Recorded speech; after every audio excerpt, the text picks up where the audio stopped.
All right, everybody, it's me, Johnny Levi, and I'm super excited to be here with Megan today, who has offered to sacrifice her hair for a haircut. So we're gonna do a really cool bob and teach all of you how to create the most blunt, the bluntest, the bluntiest, the cleanest, the crispest, the severest straight line that you can get in a bob haircut, right?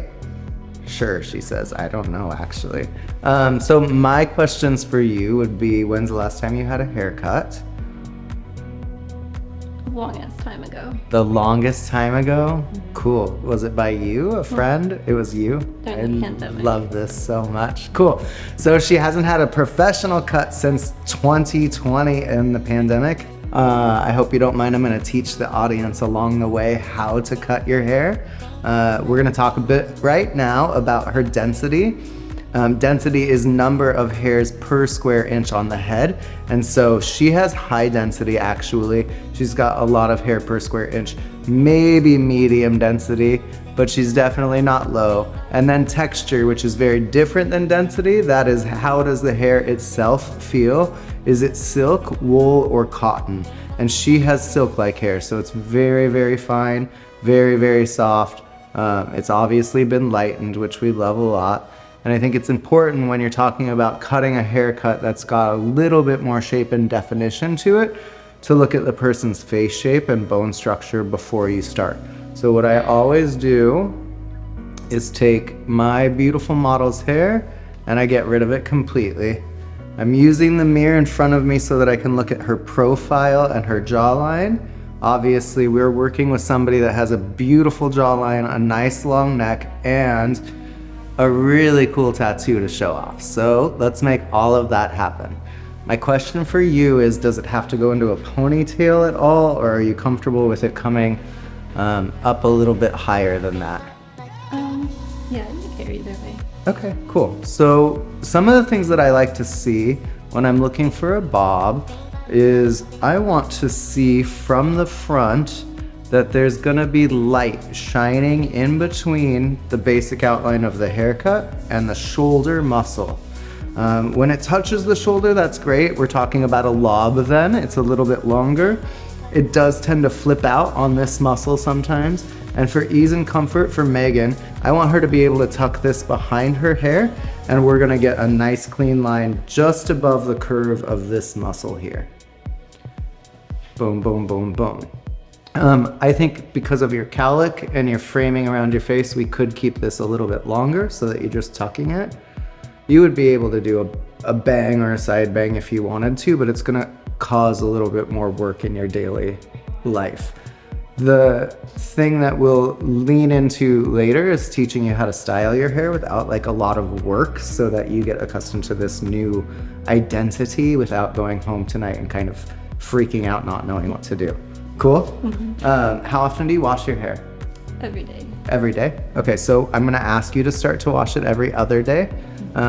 You can get it wet every morning if that's like internally necessary and put conditioner in it so that you're upping your moisture content. But if you go every other day, it'll be a little healthier for your porous hair that you like to lighten and get so blonde.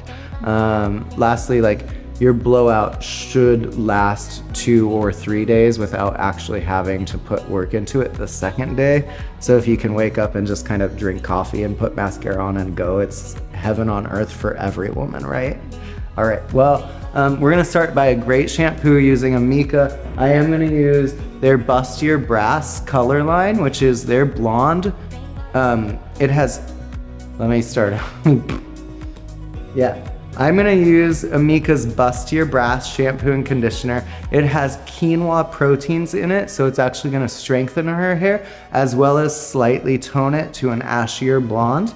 I just like to use something that's got a lot of strength, and Amika is a great line, so let's go for it.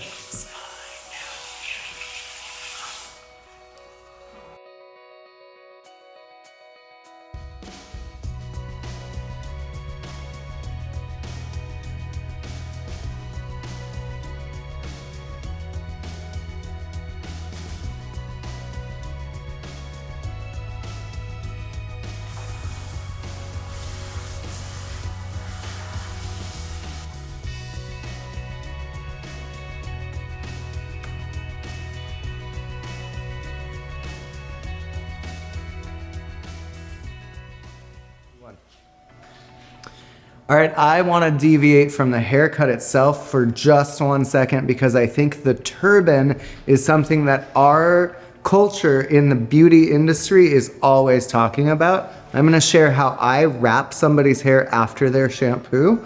I expect this of my entire team. We do it cohesively so that everybody looks great in the salon and isn't dripping as they walk back to their station. So what I do every time I turban a client in a shampoo bowl, and I'll have you just look towards the light, my dear. I'm gonna take the rectangle of my towel and place the first corner furthest away from me to the center of her forehead and maintain my tension. I then take the towel corner closest to me and put it on top in the same place. The best part of this is no matter how much hair they have, I feel like I can carry the weight of the hair with this specific turban. So I then grab the center back of the towel and bring it forward, letting all the hair sit in the back. And I maintain the tension once again at the forehead in the center front. Then I'm going to pull the last 2 corners first toward myself and then place it lightly with a nice and delicate tuck next to my guest's temple. At that point, my very final corner is left out. The tension is already maintained in the towel, so I don't need to worry about it falling. And I can then pull my final corner and place that corner next to the temple or ear on the furthest side from me. She now has an uplifting turban that looks great, and she is secure so she will not drip, nor will her hair fall out as she walks back to the station. I think this is an important aspect of guest service, and so if you remember this turban, you'll have a great service. So Megan has already indicated that she has a flexible part.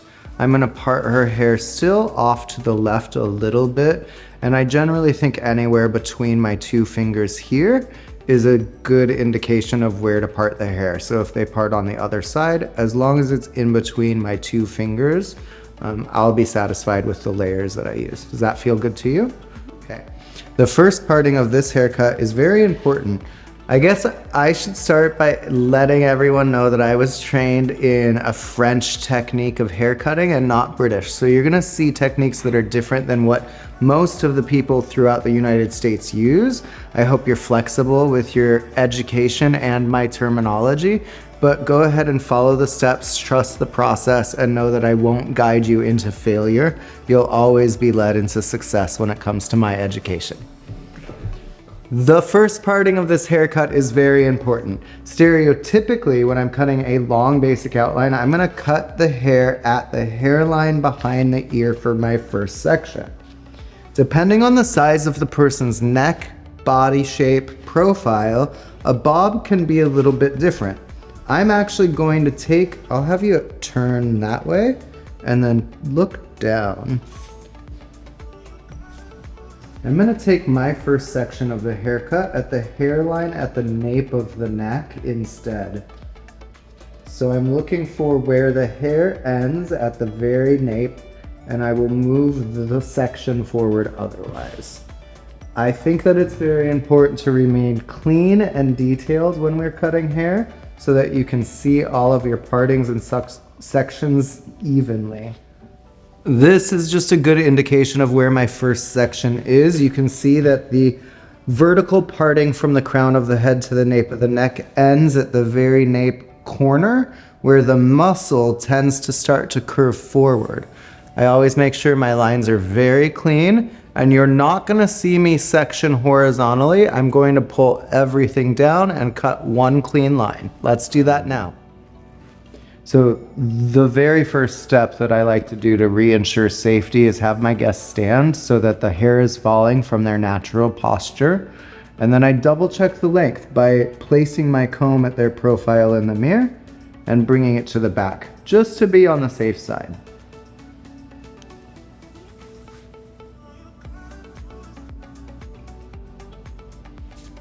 Because I'm left-handed, I'm going to start in the center with my guide, Because I am left-handed, I will start in the center with my guide and track to the right, and then return and track to the left. I close my 2 fingers with some tension, place my comb, not cutting past the second knuckle, watching my elevation, and cut my first section. We'll now take that guide and add a 1/2 inch each section, track all the way to the right, and then return to center.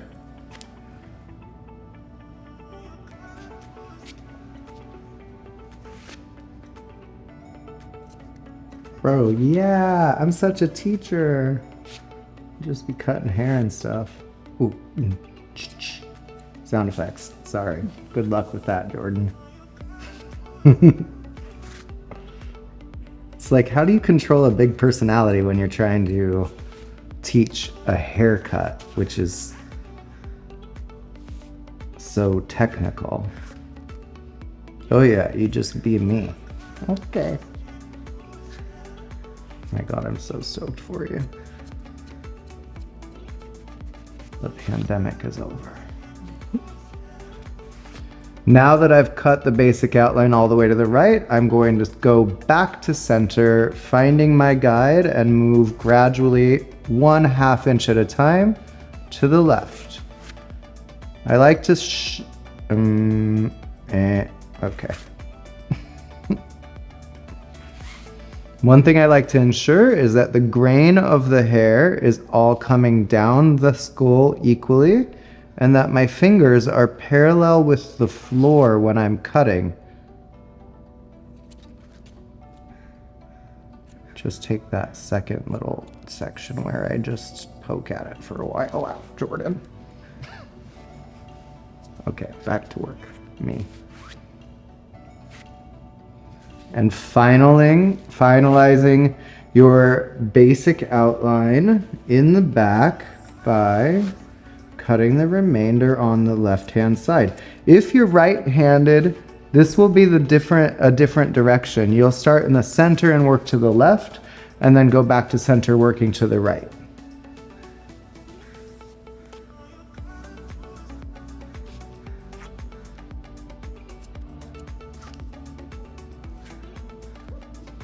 Should I open the window and go yell, "Don't talk, I can hear you"? Just kidding. I shot movies on Miami Beach where they're like, so much noise. Like, shut up. Okay, cool. So, now that we've cut the basic outline in the back, we're gonna work on what's called graduation or trash. I'm gonna have my guest look down first. Use my 2 fingers pressed against the shape of the skull. And as you can see, if you want to go real close to it, here, you can see the basic outline, and then you can see the hair that's poking out from under it. It's our job to make sure that this hair is completely managed and that the basic outline looks as clean as a piece of paper.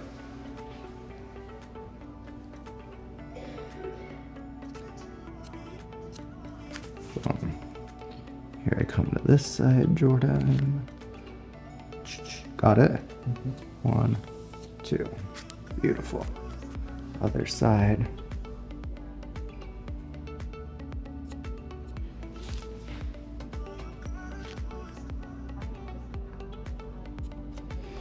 While the guest is looking down, I'm going to have them rotate to the left so that their ear on the right side is pointing to the floor, and remove the corner behind the ear.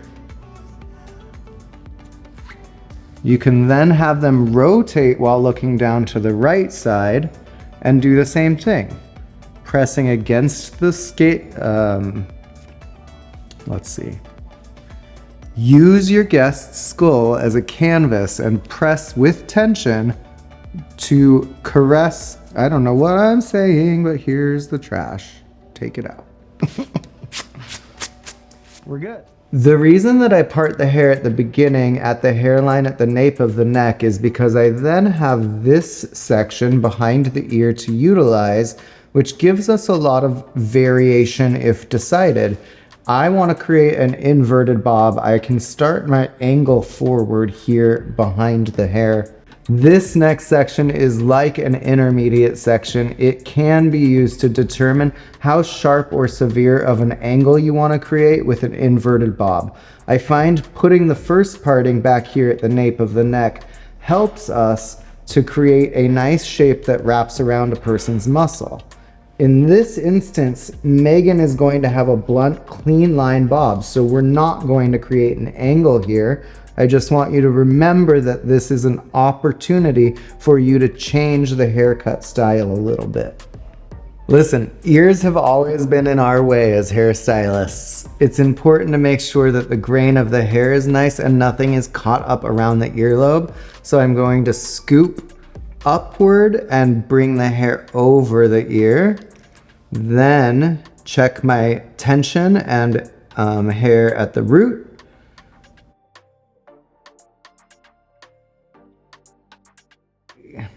You're gonna scoop up, down, turn around, boot, scoot, and boogie. I'm gonna... All right. The next section can get complicated because of the ear. Just make sure that you scoop up at least once. Bring the hair down with a light touch.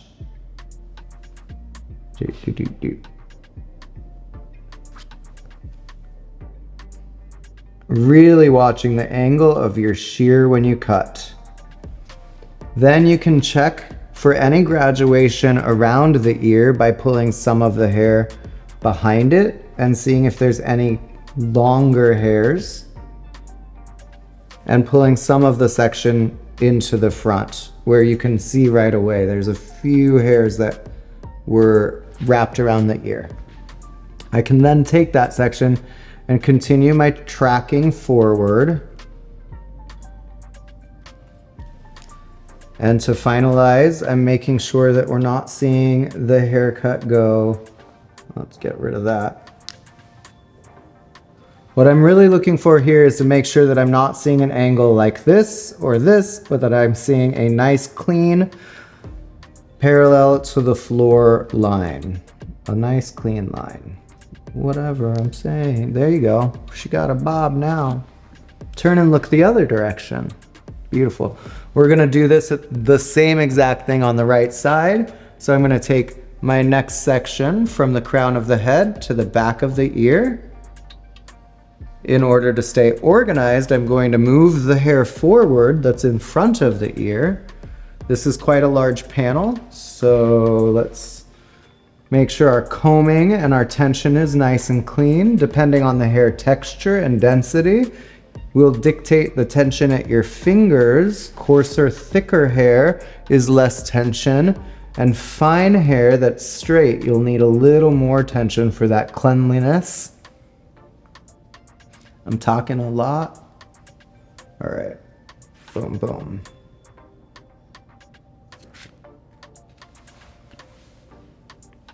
There it is. No fear in just taking a big cut. You can see my shears are 7 inches.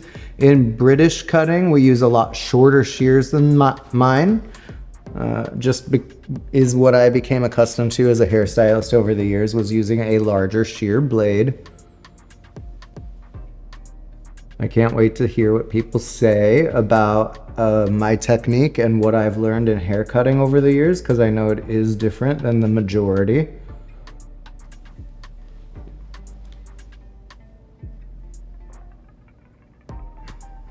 Another great technique if you're dealing with somebody's ear is to scoop up, comb down, and then tap just above the ear to release tension with your shears. Then we can cut our line.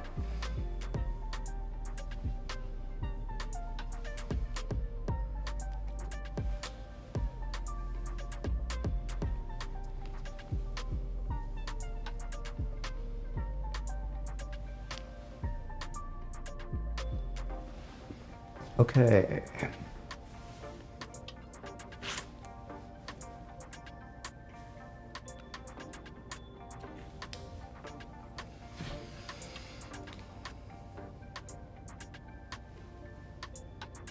Look at me. Hi.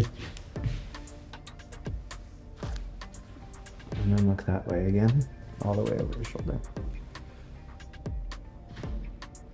So checking balance is really important. Not everybody's hair is going to end up equal on both sides. We all know that. So you want to make sure to watch for natural fall from the head shape and then just check visually. I saw already that I had angled a little bit more on the right side forward behind the ear. So I'm going to take that corner up to make sure that it ends up straight across and redo the right side. Never have shame in making adjustments as you go. It's important to stay humble and have integrity in the work that you do. I sound like I'm at Pima Medical Institute teaching a class on zoology. Don't let the animal die. So weird. Okay, forward. Much better. I like to grab the hair in front of each ear, close my eyes, and then weigh the tension out a little bit. I still feel a little bit longer on the right side, this side, whatever side that is, camera world. Look that way. Camera world. It's right there.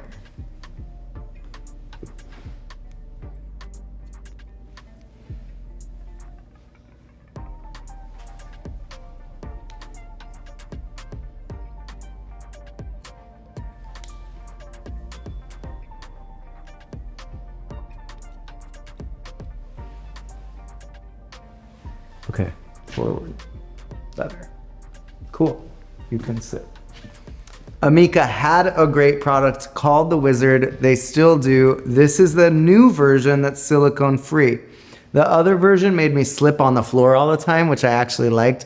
But this is a great detangling spray and it has heat protection as well as leaves in a little bit of shine and moisture. I'm gonna start with that for her blowout. I just ended that sentence so fast. I'm gonna start and quit for the blowout. Okay.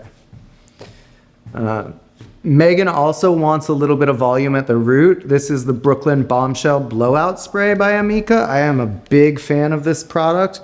I can spray it throughout the hair, but because she is more porous and blonde on those ends, I'm gonna stick to just spraying it in the roots.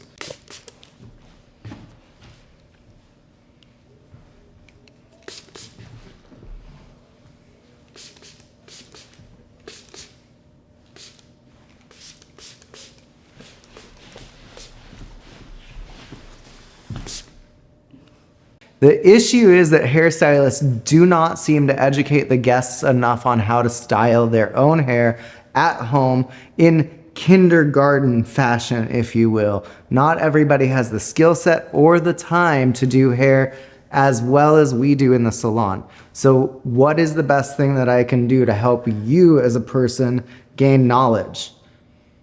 Probably blow dry with just your fingers, right? Or do something that's really, really simple. This haircut comes with the gift of having structure to it already. So what I'm going to do is show you that we can create a nice beveled shape easily underneath using your bone structure. Let me rephrase that. I'll just have you watch me real quick and that will help you learn how to blow dry your hair. What I tend to do when I have an inverted bob or a bob is I use my occipital bone, which is this bone here, as my tool. I'm gonna use my free hand and my blow dryer. My blow dryer points down.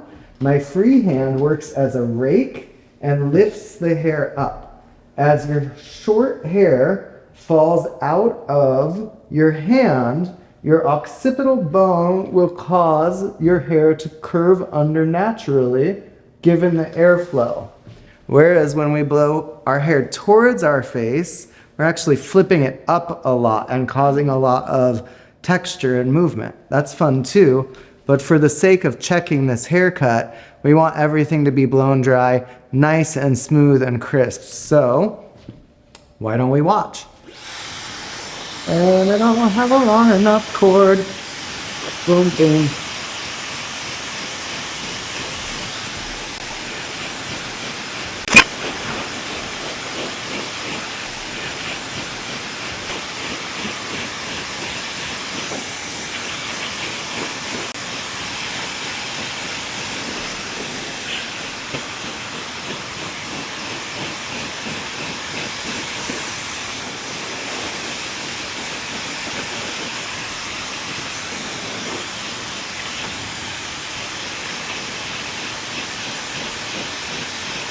I'm gonna spin you this way.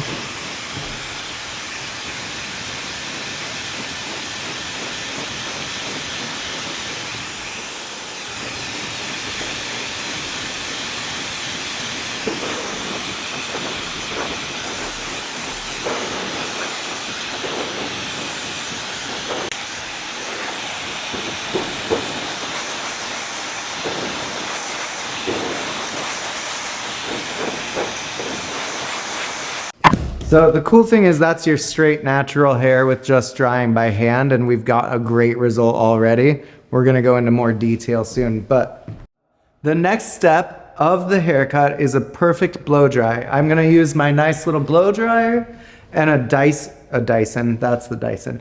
I'm gonna use my Dyson blow dryer and a nice boar bristle round brush.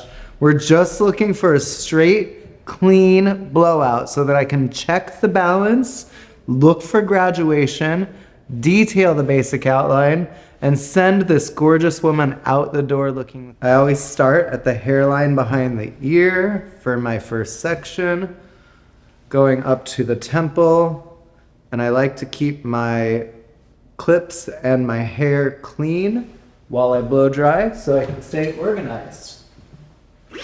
If the hair is creating a C shape forward and I need it to go straight down, I'm going to over direct back. I'm gonna stop talking like I said I was.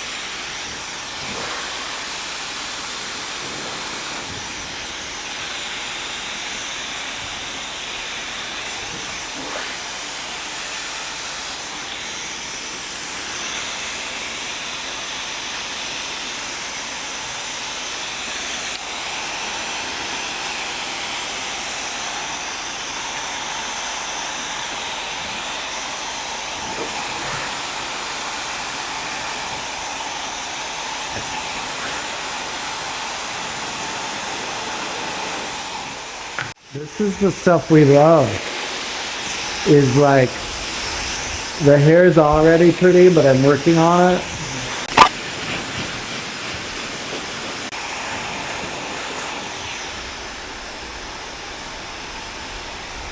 You look so good. Your color looks great. Like, you're just perfect. In the back, I'm always going to part in the center first so that I can work from side to side. You'll see me take the right side and lift it first because I'm left-handed at the center of the ear, twisting the hair to get it out of the way. Cute. Don't say that's cute. But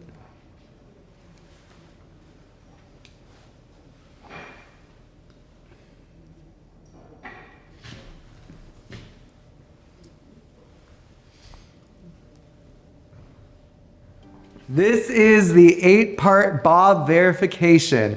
This system will set you up for success every time. Once the hair is dried, blow dried, smooth, and clean, we can see the basic outline. The first step is to have your guest sit tall in the chair, look straight forward, and we're gonna check to see if everything is equal. I like to get eye level with the hair when I do this. All right. Step 1 is to follow through with your basic outline, making sure it's balanced and equal on both sides. My clippers are now upside down so that I can graze the basic outline of her hair. I'm gonna spin you. Check it. Spin you again.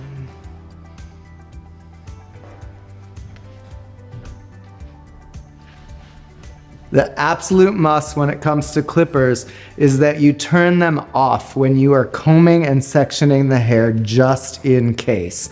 Do not turn them on. You will make mistakes. Like that. So I'll comb, place the hair, let it fall naturally, and then start my clipper work.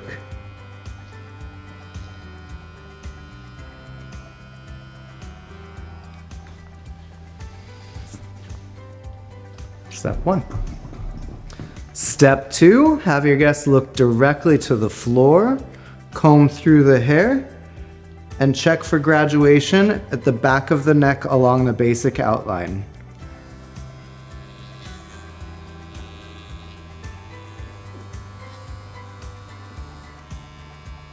While your guest is looking down, step 3, have them look down and turn to the left or right. The turtle is louder than Tracy was. Checking for graduation.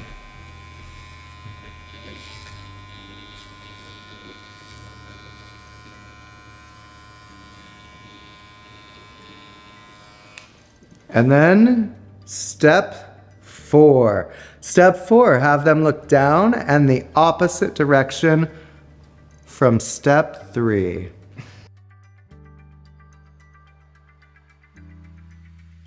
Here I go. You can really see the graduation here, and it's not a clean line. So I can take my clippers right to the skin. Step 5 is to have the guest tilt their ear away from you. Comb the hair down. And once again, look for any hair that is sitting beyond the basic outline of the haircut. Move to the opposite side and ask the guests to move their ear away from you once again. Watch that their chin is parallel with the floor instead of looking down or up. Thank you.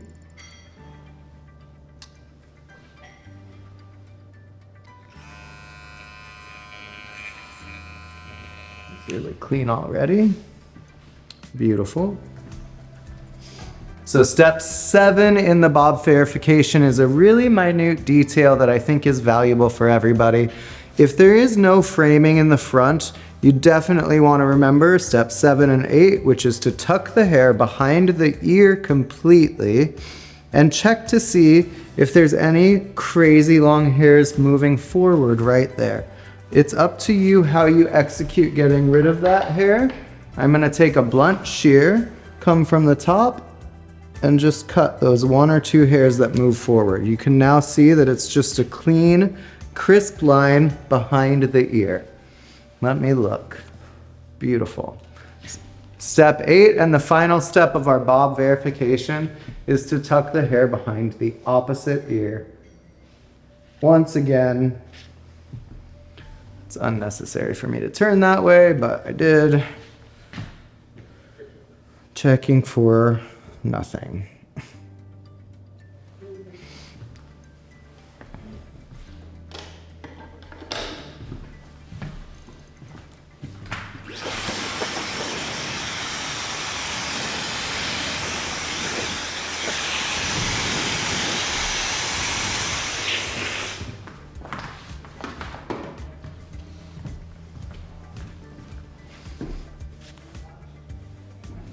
Hi, Megan. How do you feel?